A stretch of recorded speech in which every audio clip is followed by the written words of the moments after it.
Monsieur le Président, vous avez la parole.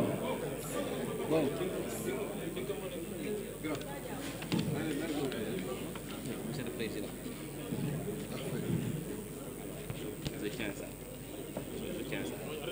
Quel est le micro?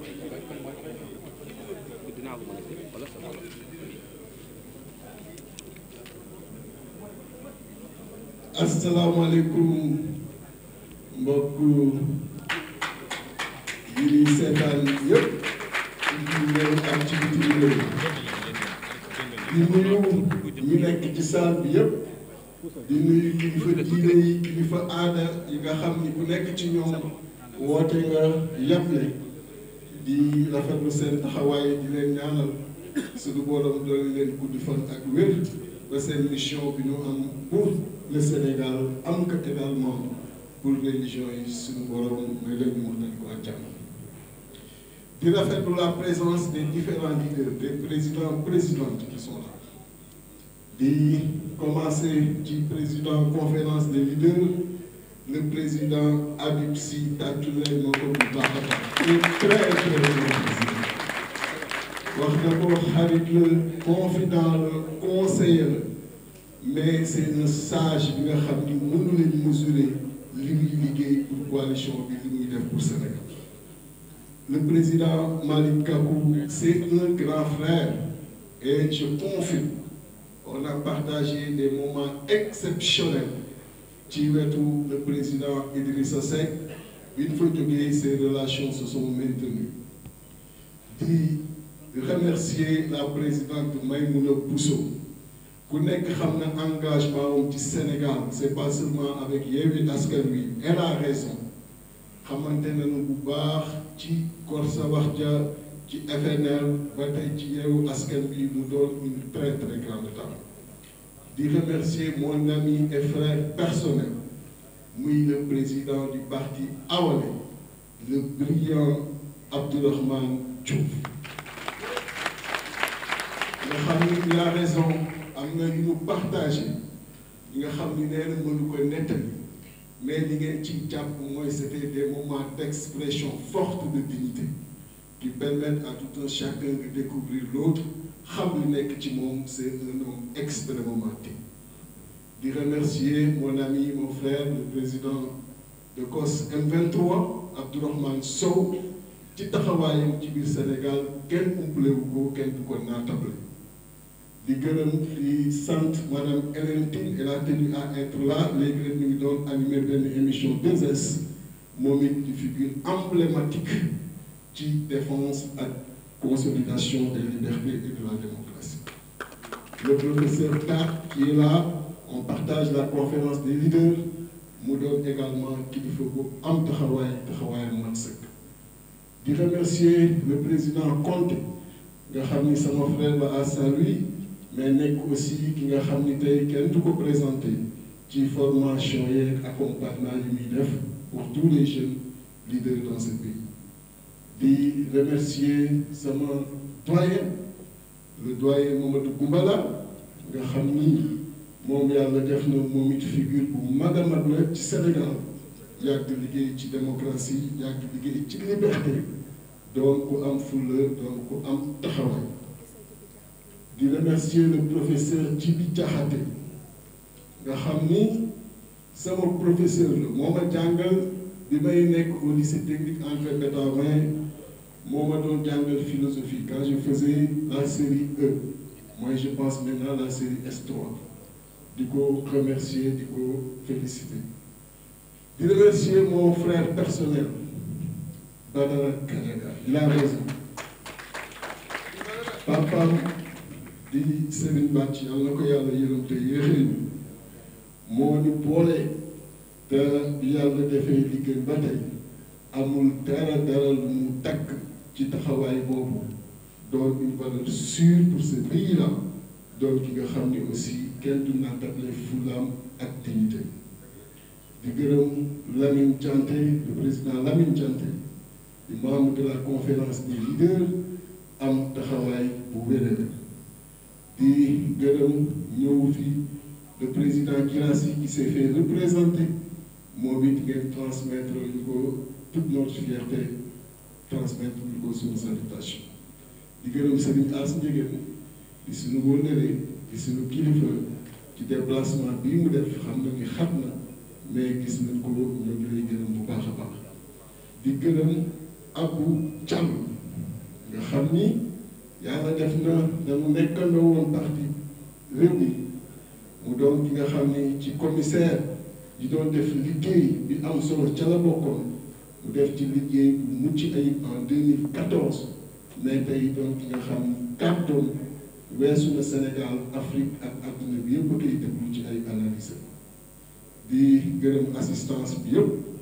di gërëm particulièrement le président des cadres Abdourahmane Sall ci liggéey bu rafet bii ñu def nga xam ni daanaka yombulul ci ñett fan nga résumé liggéey bu ñu tàmbali ci ay weer mais comme ni ngeen nga xamee wax na ko c'est mon ancien à l'école polytechnique il a toujours été brillant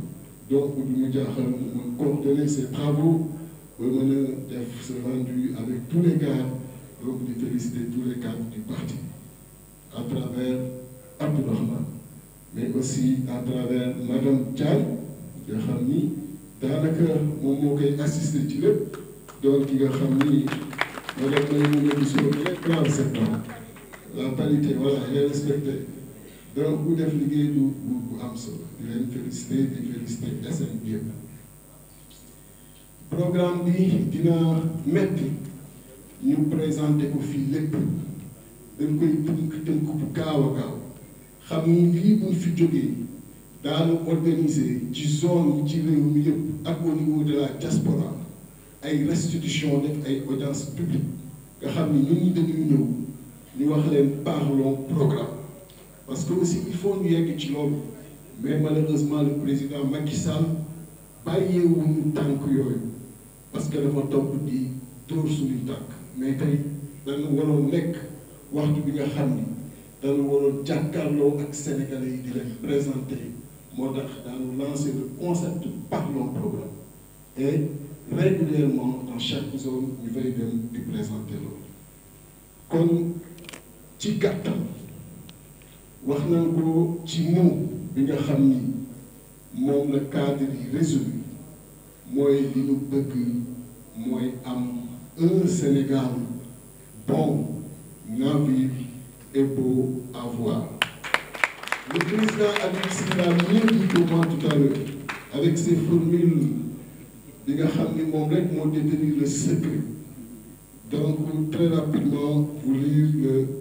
discours. Mes chers compatriotes, le 26 février dernier, lors de ma déclaration de candidature à l'élection présidentielle de 2024, j'annonçais l'organisation d'un séminaire programmatique des cadres du parti, devant réfléchir suivant une démarche bien inclusive de la ligne directrice sur notre programme commun pour 2024. Ainsi, instruction a été donnée au SN chargé des cadres Abdourahmane Sall pour la matérialisation en bon ingénieur polytechnicien. Il s'est employé en 2 mois à organiser ce magnifique séminaire qui a regroupé pas moins de 300 cadres durant 3 jours pour d'intenses travaux. Je vous adresse donc mes remerciements et encouragements, et à travers vous, mes remerciements et encouragements à tous les membres du secrétariat national des cadres. Mes chers compatriotes, le constat est connu de tous, et il est peu honorable pour notre pays, à travers son histoire, son glorieux passé, ses ressources inestimables, sa potentialité. Aujourd'hui, le Sénégal est marqué par un stress social sans précédent. 34% parmi nous sont dans une situation de pauvreté. Plus de 6 millions ne parviennent pas à avoir le minimum de 1 000 francs par jour. Notre économie, quoique sa croissance élevée, ne nous profite pas. nos ressources naturelles, minières, hydrauliques, maritimes, foncières, quoique nombreuses, ne nous profitent toujours pas. Une agriculture toujours saisonnière, un élevage toujours festif. Une difficulté d'accéder aux structures de santé et de bénéficier de soins de qualité. Une école publique qui n'attire plus, n'éduque plus et ne fait plus rêver son pilier fondamental, à savoir l'enseignant. Lors du 26 février 2023, j'avais solennellement manifesté à mes compatriotes et aux autres vivants parmi nous de ma volonté d'être le 5e président de la République du Sénégal si les Sénégalais me faisaient confiance au soir du 25 février 2024 pour engager ensemble la véritable construction de notre pays pour avoir enfin un Sénégal où il fera bon à vivre et qui sera beau à voir. Dans ce chantier de construction, justification aujourd'hui de la tenue de ce séminaire des cadres du parti, nous avons ensemble opté pour une démarche inclusive, soumettant nos ouïes et attention aux compatriotes, aux Sénégalais. Dans notre approche au sein du PRP, nous sommes toujours éloignés de toute démarche incarnée et dictée par le culte du chef pour opter, comme le veut le management nouveau, une démarche inclusive et participative. Les conclusions issues du séminaire des cadres et qui sont le fruit de longues itérations entamées depuis la création du parti en 2021 représentent ce que nous pensons de mieux pour avoir le Sénégal auquel nous rêvons. Mes chers compatriotes, notre ambition est de libérer en priorité le peuple sénégalais, je l'ai dit, du stress social, et donc de disposer d'une éducation nationale publique de qualité et se nourrir régulièrement en quantité et se loger dignement. Notre ambition est de faire du Sénégal un pays de démocratie totalement souverain, avec une diplomatie pas seulement de bonne tenue et de bonne manière, mais une diplomatie garantissant le win-win dans toute coopération, qu'elle soit bilatérale ou multilatérale. Notre ambition est de faire la transformation structurelle de notre économie à travers une industrialisation soutenue, essentiellement par le secteur privé national. Notre ambition est de faire du Sénégal un pays sécurisé, avec des forces de défense et de sécurité exclusivement au service du peuple et de la République. Notre ambition, notre seule et unique ambition est de faire du Sénégal un pays de teranga, je le répète encore une fois, où il fera bon à vivre et qui sera beau à voir. Mes chers compatriotes, devant vous, de façon solennelle et sincère, je prends les engagements qui rythmeront, si vous me faites confiance, ma conduite de chef d'État. Sur le plan de la gouvernance et institution, notre ambition est de faire du Sénégal une démocratie moderne, dans le respect de la séparation des pouvoirs avec des institutions au seul service de la République. Je m'engage ainsi à être un chef d'État en plus d'être un chef d'État et non un chef de parti, et de m'occuper de la fonction de la nation, de m'occuper de la nation toute entière, de leurs différentes orientations, aussi bien dans les choix que dans les décisions. D'unir les Sénégalais, toutes catégories sociales confondues, de quelque bord politique qu'ils soient. Une nationalisation des institutions avec une suppression du HCCT, du Haut Conseil du dialogue social et un remodélage du CES, aussi bien dans son mode de fonctionnement que dans le nombre de conseillers et leur désignation. La réduction du train de vie de l'État et du nombre de ministres au maximum à 25. Mettre en place une procédure d'appel à candidature pour toutes les nominations au poste de direction nationale. Opérer un allègement des procédures dans l'administration afin d'avoir une administration beaucoup plus efficiente. Revoir nos rangs de souveraineté et avoir l'agriculture, l'éducation, la santé, le numérique comme des ministères de souveraineté. Sur le plan de la justice, notre ambition est de faire du Sénégal où la justice sera impartiale et équidistante. Une justice qui sera un véritable contre-pouvoir et dont son action ne sera dictée que par l'éthique et la déontologie. Je m'engage à supprimer le délit d'offense au chef de l'État. renforcer les organes de contrôle de la bonne gouvernance afin qu'ils puissent disposer de l'autonomie de saisir directement la justice sans autorisation de l'exécutif. Instaurer un juge des libertés pour limiter les détentions préventives abusivement utilisées par le procureur. Créer une haute autorité indépendante et autonome en charge des élections et de la vie des partis politiques. Rendre les ministres et le président de la République pénalement responsables de leurs actes dans l'exercice de leurs fonctions. Sur le plan de l'économie, notre ambition est d'inscrire notre gouvernance sous le sceau de l'industrialisation. Sous le sceau de l'industrialisation. Et d'avoir une économie dynamique dont la création de richesses et donc la croissance sera portée par nous, Sénégalais d'abord. Je m'engage à changer la structure de notre économie, à faire revenir le secondaire avec l'industrialisation, acheter d'ici ce que nous mangeons, buvons et portons, transformer d'ici ce que nous produisons et cultivons. Avoir une bonne gouvernance des ressources naturelles, avoir un renforcement et une forte implication du secteur privé national qui doit aujourd'hui contribuer de façon significative à la croissance de notre pays. Instaurer une politique économique qui favorise l'investissement privé dans le processus d'industrialisation. Faire la cartographie du secteur informel, la structurer et la mettre en place un fonds visant à appuyer toutes les structures qui ont migré du secteur informel vers le formel et leur accorder des facilitations fiscales et de suivi et évaluation. Sur le plan de l'agriculture, notre ambition est d'asseoir les leviers d'atteinte de notre véritable souveraineté afin de produire ce que nous mangeons. Ainsi, je m'engage à améliorer et à faire appliquer la réforme foncière pour faciliter l'accès et la valorisation des terres en 2100. Il sera donc de notre responsabilité de prendre des mesures anticipatives afin de prévenir l'habitation de nos futurs enfants.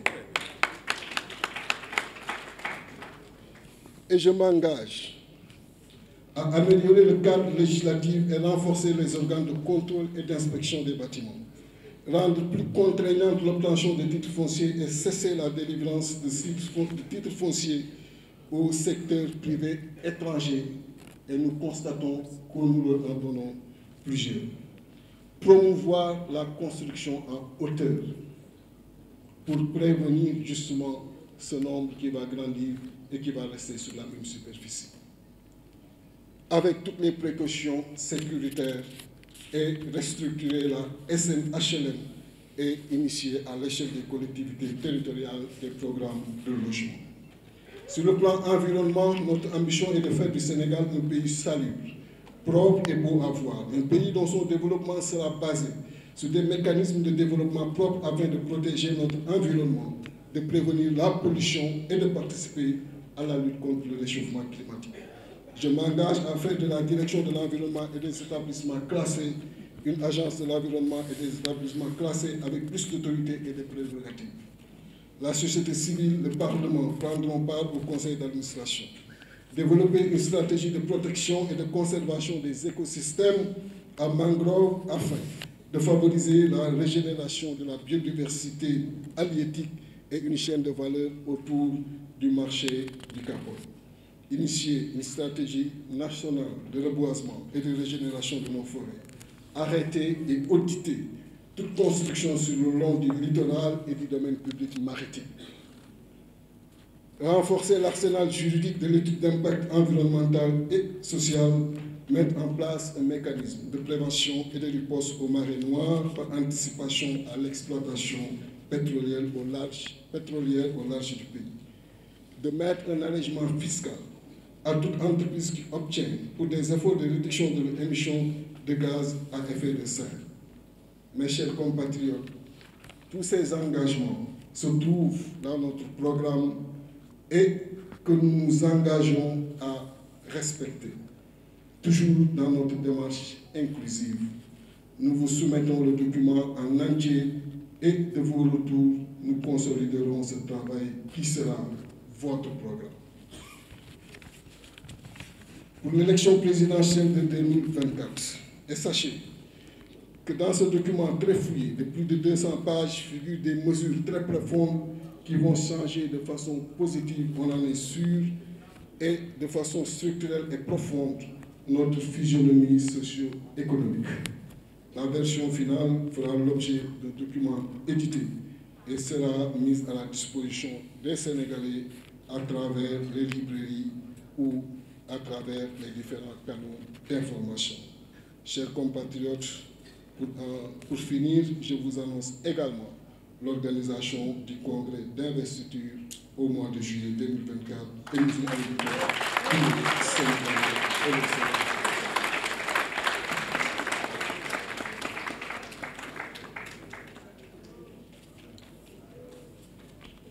dama koy tënk ci lu gàtt ci wolof. liggéeyu cadre yi di wax ni lii ñu liggéey lenn doxul ñu ci jóg lu dul nu moomee suñu bopp te mu doon moom bu dëkku ndaxte Sénégal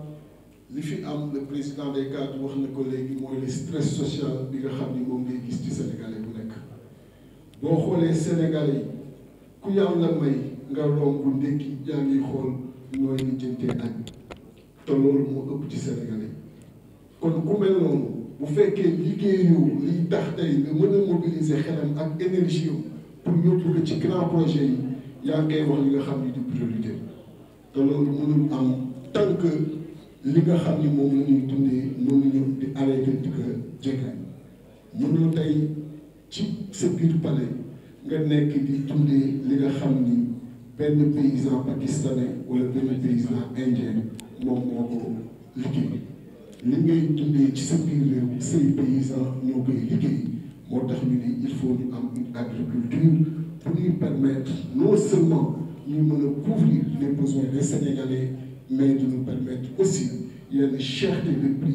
yi ñu koy bañ di subirloo sunu compatriotes te tey loolu moo di fi am wax ci éducation bu njëkk ñëpp ci école publique lañ doon génnee boo xoolee ñu fi toog ñëpp tey ci salle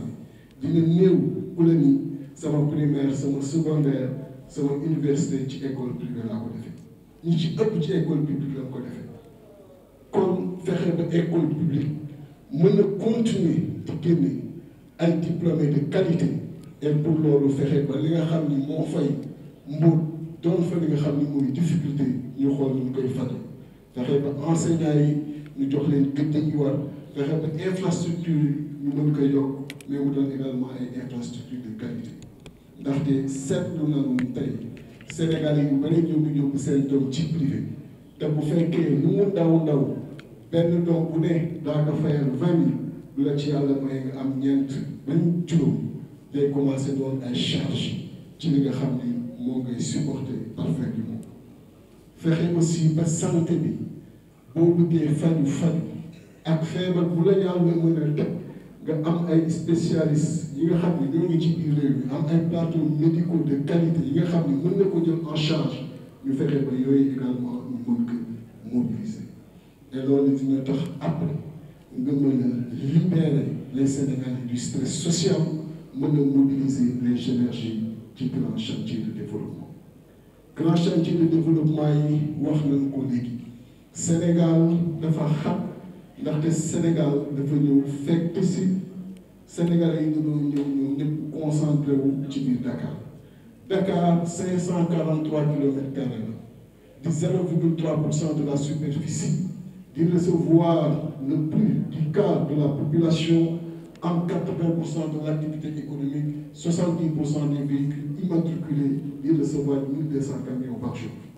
Donc Dakar s'étouffe. Il faut libérer Dakar et ouvrir Dakar ci reste du Sénégal. Ouvrir que ci reste Sénégal mooy les 3 axes que nous avons à partir de Dakar. benn bi di axe bi jëm Dakar Fatick Kaolack yegg ba Kidira fexe ba am fa voie ferrée am fa autoroute. beneen axe bi di Dakar jaar Mbacké dem ba Linguère Matam am fa également voie ferrée am fa autoroute. troisième axe bi di biir Dakar jaar Thiès dem Kébémer romb Louga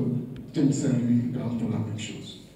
avec wax naa ko léegi des infrastructures des gares modernes nga xam ni économie dafay am et ça permet en même temps dëkk yooyu dund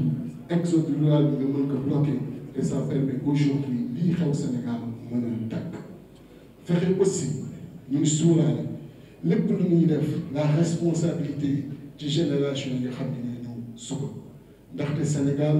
xam ngeen ni en 2000 9 millions d'habitants la woon tey on est 18 millions d'habitants 2050 ñu war jëm 33 millions 2100 ñu war jëm 63 millions d'habitants et on a que 196 000 kilomètres carrés loolu mënuñu ko yokk ndaxte yokk ko mooy tappaas ay dëkk jël seeni suuf te loolu du culture Sénégal ndax Sénégal di coupe jàmm li nga mënul yokk te li nga mën a recevoir dafa war di yokku kon ci taxawaay bi ngay am tey da ngay sóoraale loolu moo tax dans notre manière de construire dans notre manière de vivre il faut ñu xam ne li ñu desee mooy aller en hauteur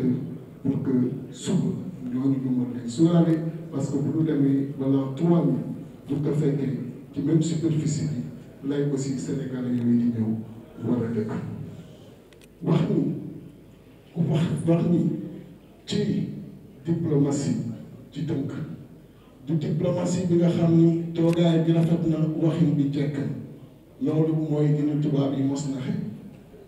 dañu bëgg diplomatie bi nga xam ni réew boo mën a toogal boo mën a waxal fexeel ba intérêt Sénégal ak Sénégalais yi nga mën ko préserver loolu moo ma gënal toogaay bu rafet ak wax ju jekk président Abdourahmane Diouf da koy wax tout le temps il faut que vraiment suñu Sénégal suñu diplomatie doon une diplomatie gagnante une diplomatie économique et loolu ñu bàyyi ci xel bu baax a baax renforcer la sécurité ndaxte réew bu amul sécurité du accueillir ay investissement yu am doole surtout ay investissement privé il faut que loolu ñu mën ko aussi renforcer ensuite ñu restructurer notre économie mënoo jël économie bi nga xam ni tout le temps li koy tiré mooy le tertiaire alors que on est absent à ce niveau on n'a pas de grand champion à ce niveau-là réew yi développé yëpp au moins dafa fekk une chose ñu am que en commun mooy ay réew di seen industrialisation kenn dootu ko nattable je suis un industriel c'est un industriel qui vous parle Sénégal il faut mu dem ci orientation industrielle bu forte ko li mu dëkk ci programme bi rëy na bu ko bëggoon wax fii ba suba duñ fi jóge mais ngeen xam ni li ñu ci tax a jóg te cadre yi recevoir nañu ay note recevoir ay orientation ci kilifa diine yi kilifa aada yi organisation professionnelle yi daanu delluwaat ci ñooñu wax leen li ñu tënk bu ko defee bu ñu amee lu ñu ciy dolli ñu dolli ko bu ko defee mu doon in fine programme bi nga xam ni day doon un programme des Sénégalais pour les Sénégalais et bu boobaa daanu organiser wax naa ko léegi ay audience publique yi nga xam ni daan ko def ci zone yi nekk Sénégal yëpp nord sud est ouest centre def ko aussi au niveau de la diaspora Europe Amérique Océanie et Asie mais également Afrique toog foo présenté li nga xam ni moo ci nekk encore une fois di dellu di gërëm Sénégalais yi nga xam ni ñoo ngi seetaan ci fépp ci biir Sénégal di dellu di gërëm Sénégalais yi nekk bitim réew mais tamit di gërëm sama invité yu mag yi nga xam ni ñoo fi nekk tey gis nañu seeni ay témoignages mais loo leen wax ci man jàpp leen lu néew la li ma mën a wax ci yéen parce que yéen ñëpp vous êtes de grands hommes d'État et ku ci yàlla jox ci réew mi ci yéen yàlla kon bu boobaa Sénégal ñàkkul yàlla na yàlla toll ni jàmm ci biir Sénégal di leen gërëm di leen sant wasalaam. Merci.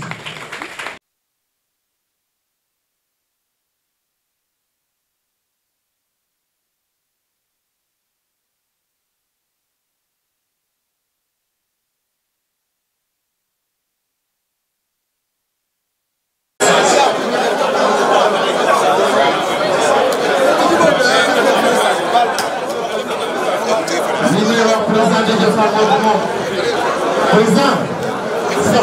frère Bass Aline Badara ngi nii yow papa mi woon macha allah Déthié Fall tudd la man tubarkalla macha allah Déthié fu ñëw sa maam yow la ñoo xam ne yow la ñuy ñëw Alaaji Moussa Sam yow boo xamee yow lépp la ñëw nga ñu ko baax yàlla fu jàppale macha allah président Déthié Fall ah il est noonu jigéen a ngi noonu macha allah kenn du yow une femme battante brave macha allah Aline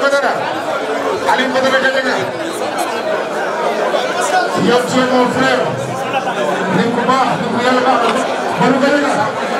Aline Badara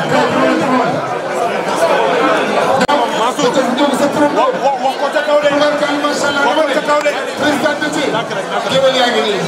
yow boo xoolee ñëpp a ñëw macha allah waaw waaw.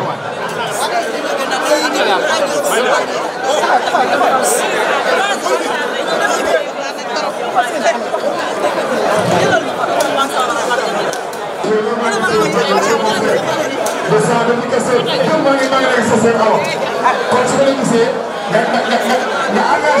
avec